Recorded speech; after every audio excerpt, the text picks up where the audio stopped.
In the vast expanse of the galaxy, where civilizations rose and fell like the tides of a cosmic ocean, there existed a peculiar little planet called Earth. Now, you might think Earth was nothing special, just another blue marble spinning around a mundane yellow star, but oh boy, would you be wrong. You see, Earth had a knack for producing the most resilient, stubborn, and downright crazy creatures this side of the Andromeda.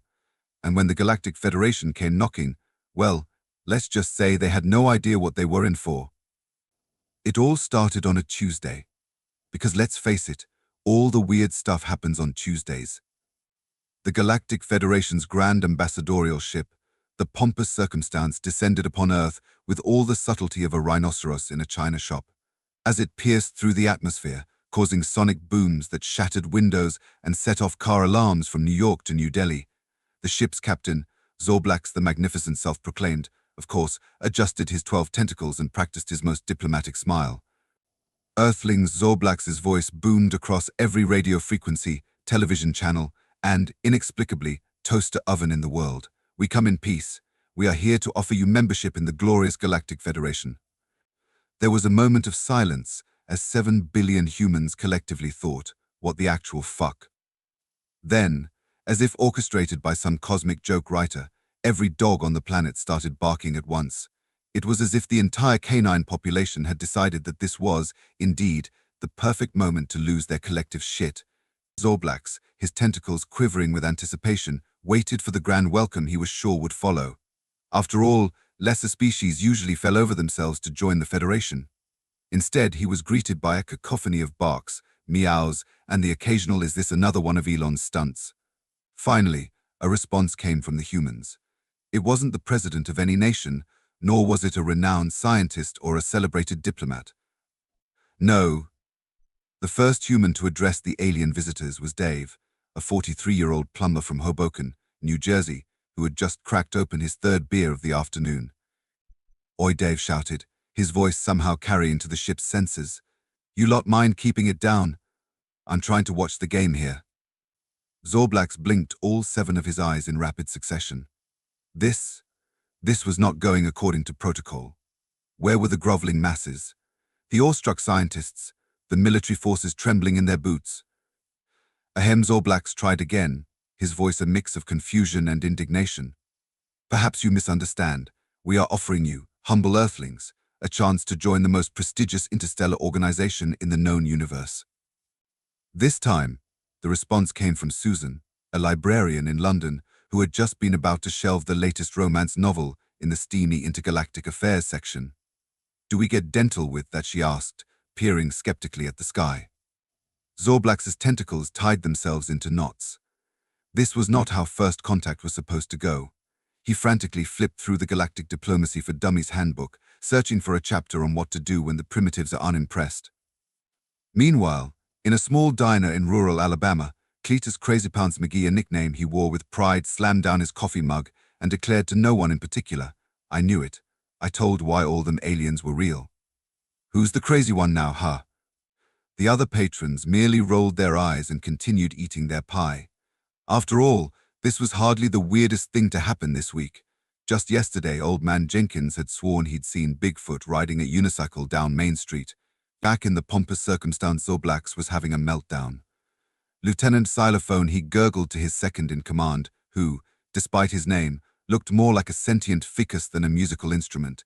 "Why aren't they cowering in fear or begging to join us?" Xylophone rustled his leaves thoughtfully. "Perhaps, sir, we should have researched this planet more thoroughly before making contact." Zorblax's eyes narrowed. "Are you suggesting that I, Zorblax the Magnificent, conqueror of 1,000 worlds, devourer of the cosmic squid, and 3-time winner of the Galactic Bake-Off, made a mistake?" Xylophone wisely chose to remain silent, which for a sentient plant was not particularly difficult. Down on Earth, humanity was adapting to the situation with its usual blend of irreverence, skepticism, and meme-making ability. Within hours, alien invasion was trending on Twitter, right alongside "But Can They Fix MiFi" and Zorblax for President 2024. Late-night talk show hosts were having a field day. Jimmy Kimmel quipped, "I don't know about you guys, but I'm not taking any offers from someone who looks like they lost a fight with a bowl of spaghetti." Stephen Colbert, not to be outdone, donned a makeshift alien costume consisting of a colander and some pipe cleaners, declaring, "I come from a galaxy far, far away, to sell you extended warranties on your vehicles." As Earth's response continued to baffle and frustrate the alien visitors, something extraordinary began to happen. The planet's various creatures, from the tiniest insects to the largest mammals, started to take notice of the commotion. And in true Earth fashion, they decided to get involved. It started with the raccoons. These masked bandits, long accustomed to outsmarting humans and their so-called raccoon-proof trash cans, saw the alien ship as the ultimate challenge. Led by a particularly rotund fellow named Bandit, because of course he was, a crack team of raccoons began plotting their infiltration of the pompous circumstance. The Bandit, munching on a half-eaten slice of pizza he'd liberated from a dumpster, addressed his troops. "All right, boys," he chittered, "this is the big one. Bigger than the great garbage truck heist of 19. We're going to show these spacefaring suckers what real advanced technology looks like."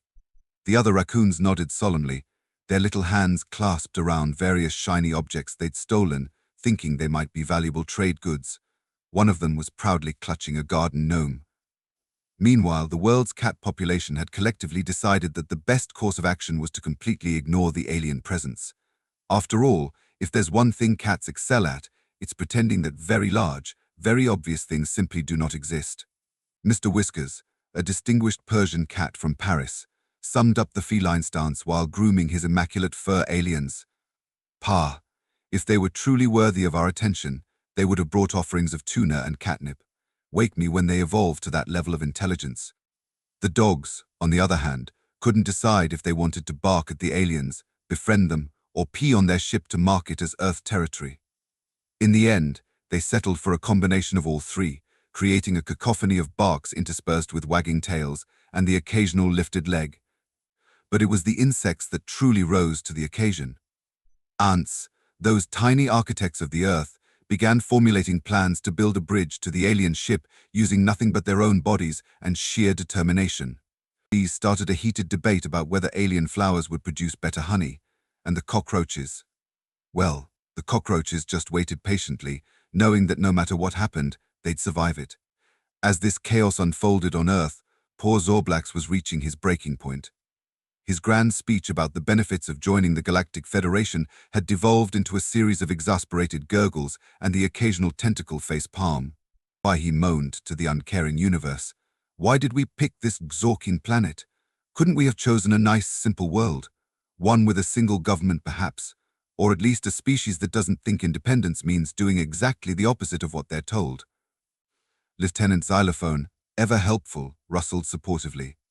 "Sir, perhaps we should consult the Galactic Guide. Surely there must be some information about Earth in there." Zorblax brightened momentarily. "Yes, the guide." "Brilliant, Xylophone. I knew I kept you around for more than photosynthesis." With great ceremony, because let's face it, Zorblax didn't know how to do anything without great ceremony, he produced a device that looked suspiciously like a knockoff iPad. The screen flickered to life, and Zorblax quickly searched for Earth. The entry read, "Earth mostly harmless. Known for producing a beverage called tea and a species that thinks digital watches are a pretty neat idea. Warning, approach with caution. Inhabitants have a tendency to ask uncomfortable questions and may attempt to sell you timeshares." Zorblax stared at the screen in disbelief. "That's it? That's all we know about this planet? Who wrote this useless guide?" At that moment, as if summoned by the cosmic irony of the situation, a figure materialized on the bridge of the pompous circumstance. He was wearing a bathrobe, had a towel slung over his shoulder, and was clutching an electronic device that blinked on T-Panic in large, friendly letters. "Oh, hello," said Arthur Dent, looking around in mild confusion. "I don't suppose any of you chaps know where I can get a decent cup of tea." Zorblax, his patience now as thin as the plot of a summer blockbuster, let out a scream that caused all his tentacles to stand on end. "What is wrong with this planet?" he shrieked. Arthur, unfazed by the alien's meltdown, he'd seen worse at poetry readings on Vogan ships, simply shrugged. "If you find out, do let me know. I've been trying to figure that out for years." Back on Earth, humanity had moved from confusion to acceptance to monetization with startling speed. Street vendors were already selling "I survived the alien invasion, and all I got was this lousy t-shirt merchandise." Silicon Valley startups were pivoting to interspecies communication apps overnight, and in Hollywood, at least 3 different studios were fighting over the rights to Zorblacks the musical. But it was in the animal kingdom that the real action was taking place. The raccoon infiltration of the pompous circumstance was well underway. Bandit and his team had managed to scale the ship using a combination of parkour, chewing gum, and sheer raccoon audacity. As they snuck through the ship's corridors, Bandit turned to his second-in-command, a scrappy raccoon named Rascal. "Remember the plan," he whispered. "We find their food stores, liberate anything shiny, and if possible, figure out how to drive this thing." Rascal nodded solemnly, then proceeded to get distracted by his own reflection in a shiny panel. Meanwhile, the ants had completed their living bridge and were now marching into the ship in an orderly fashion. The alien crew, unused to dealing with creatures smaller than a bread box, were completely oblivious to the tiny invasion force. The Ant Queen, safely ensconced in her hill back on Earth, directed her troops via pheromone-based text messages. "Secure the bridge," she commanded. "Establish a new colony in their air vents, and someone find out if they have any picnics planned." In the skies, Earth's bird population had decided that the alien ship was either the world's largest birdbath or the universe's most appealing target for aerial bombardment. Flocks of pigeons, seagulls, and the occasional confused penguin, don't ask how it got there, dive-bombed the ship, leaving the once shiny hull covered in a Jackson Pollock-esque array of droppings. Zorblacks, trying to maintain some semblance of control, decided it was time to send a landing party to Earth. Surely, face-to-face contact would sort out this mess. He assembled a team of his bravest or possibly most expendable crew members and prepared them for their mission. "Remember," he instructed, waving his tentacles dramatically, "we are representatives of the mighty Galactic Federation. We must be dignified, authoritative, and above all, do not engage in any local customs without understanding them fully." The landing party nodded solemnly, then promptly exited the ship directly into the middle of Mardi Gras in New Orleans. What followed was a series of events that would forever be remembered in galactic history as the day dignity died. The aliens, overwhelmed by the riot of colors, sounds, and the inexplicable urge to collect shiny bead necklaces, found themselves swept up in the festivities. Glix, the team's xenobiologist, was last seen on a float, his tentacles draped in beads, attempting to master the art of jazz trumpet. Blorp. The security officer had somehow ended up in a dance-off with a group of street performers and was, to everyone's surprise, holding his own with a move he called the Quantum Shuffle. As news of the aliens' integration into the Mardi Gras celebration spread, the rest of the world reacted with a collective shrug, and it seems about right after all. If you're going to have first contact with an alien species, it might as well be during a party. Back on the pompous circumstance, Zorblacks was watching the events unfold on the ship's monitors with a mixture of horror and fascination. This is unprecedented," he mumbled, absently using one of his tentacles to swat away a determined raccoon trying to steal his captain's hat. Lieutenant Xylophone, ever the voice of reason, or as close to reason as a sentient plant could be, suggested, "Perhaps, sir, we should consider that this planet might not be suitable for standard Federation membership." Zorblacks turned all 7 of his eyes to his leafy lieutenant. "Not suitable, but think of the paperwork. The committee meetings, the strongly worded memos. We can't just leave without adding them to the Federation. It's not protocol." At that moment, a small delegation of Earth's most intelligent species decided to take matters into their own hands, or flippers, as the case may be. Led by a particularly smug-looking dolphin named Flipper, yes, really, a group of dolphins, octopuses, and one very sarcastic African grey parrot named Einstein made their way to the ship's communication room. Flipper, looking far too pleased with himself, activated the ship's communication system. His voice, translated through the ship's advanced technology, echoed through every speaker. "Greetings, Galactic Federation. We, the true intelligences of Earth, have decided to grace you with our presence." Zorblacks, who at this point was seriously considering a career change to something less stressful, like black hole diving, stared at the screen in disbelief. "The sea creatures can talk, and they have a parrot spokesperson? What's next? Singing plants." Lieutenant Xylophone rustled indignantly, but said nothing. Einstein the parrot, perched on an octopus's tentacle, fixed Zorblacks with a beady eye. "Oh, we can do more than talk, Squidface. We've been running this show long before you lot showed up. The humans, they're just our entertainment. The octopus, whom we'll call Octavius, because every octopus deserves a grandiose name, nodded sagely, which is quite a feat when you're essentially a bag of tentacles. He held up a sign that read, "We taught them to open jars." Our biggest mistake. Flipper, ever the diplomat, continued, "We've observed your attempts at first contact. Frankly, we're not impressed. However, we're willing to negotiate on behalf of our planet. But first, we have some demands." Zorblax, his tentacles now tied in so many knots, he resembled a sentient macram project, sputtered, "Demands? You can't make demands. We're offering you membership in the Galactic Federation." Einstein the parrot let out a squawk that sounded suspiciously like laughter. "Membership? Please, we've seen your brochure. Enjoy the benefits of standardized currency. We invented cryptocurrency as a joke, and the humans ran with it. Experience the wonders of faster-than-light travel. Our dolphins can quantum tunnel for fun on weekends." Octavius held up another sign. "Your advanced technology is cute. We have octopi that can open child-proof bottles." Flipper nodded sagely, his bottlenose gleaming with an intelligence that made Zorblax feel like he was back in remedial math class. "Here's the deal, Tentacle Face. We'll consider your offer of membership, but on our terms. First off, we want to be the official pest control of the galaxy." Zorblax blinked all 7 eyes in rapid succession. "Pest control. That's right," Flipper continued, a mischievous glint in his eye. "You see, we've noticed that every planet seems to have its own unique pest problems. Tardigrades that have grown to the size of buses. We've got a species of mite that'll take care of that. Sentient slime molds clogging up your starship engines. Our ants can form living barriers to contain them." Einstein the parrot chimed in, "Not to mention our secret weapon, the humble earthworm. You'd be amazed at what those little guys can do when properly motivated. They once restructured the entire London Underground in a weekend. The humans still haven't noticed." Zorblax, feeling like he had somehow lost control of not just the situation but possibly his entire life, stammered, "But that's not how the Federation works. We have protocols, committees, subcommittees, and don't even get me started on the paperwork involved in adding a new service sector."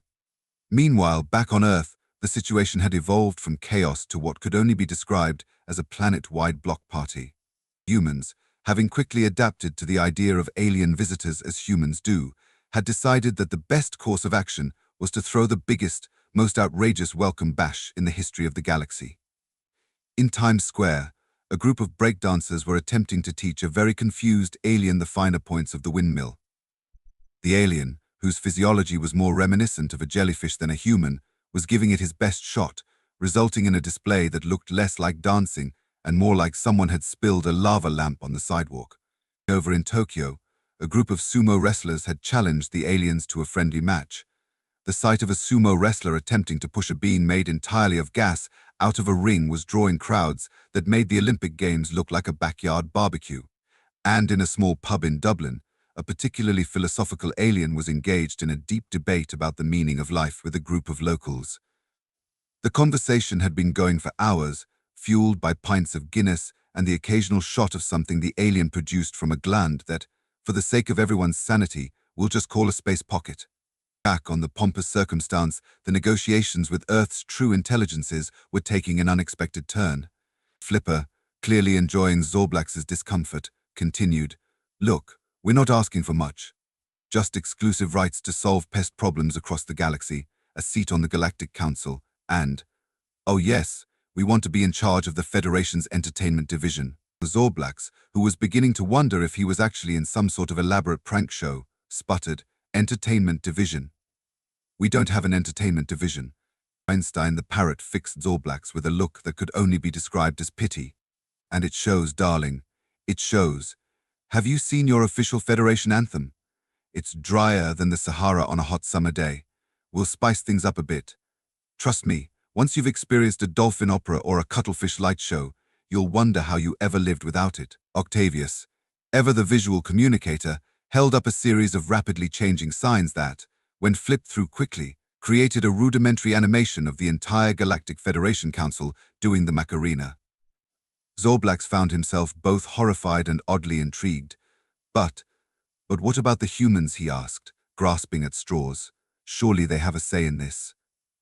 Flipper let out a chittering laugh that sounded like a mix between a giggle and sonar. The humans? Oh, they're fine with it. In fact, they're thrilled. You see, we've been preparing them for this moment for centuries. Einstein nodded sagely. All those sci-fi movies, training exercises, reality TV, psychological preparation for dealing with bizarre alien cultures, social media, a crash course in handling information overload and dealing with entities that may or may not be real.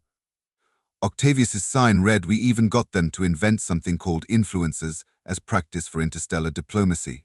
It's been interesting. As if on cue, the ship's communication system lit up with incoming messages from every corner of the Earth. Humans, it seemed, had taken it upon themselves to flood the alien channels with their own unique brand of welcome.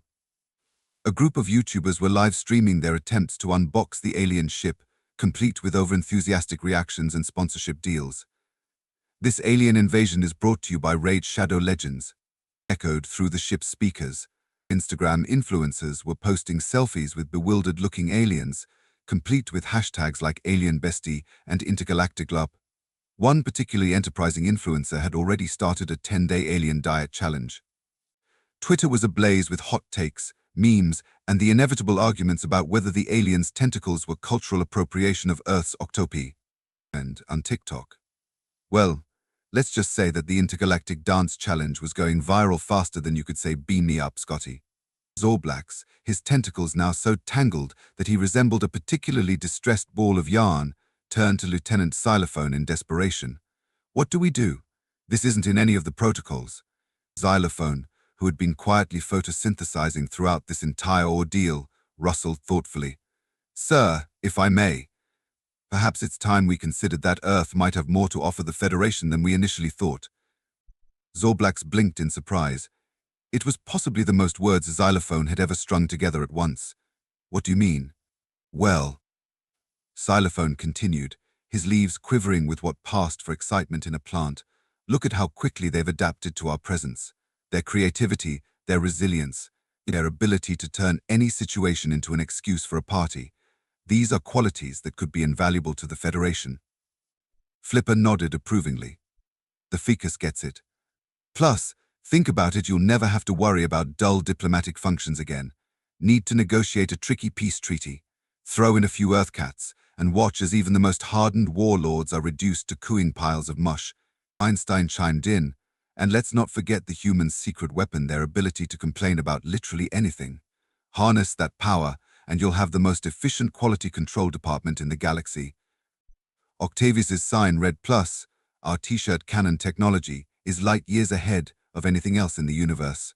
Zorblax, feeling like he had somehow stumbled into an alternate dimension where the laws of logic and reason no longer applied, found himself actually considering their proposal.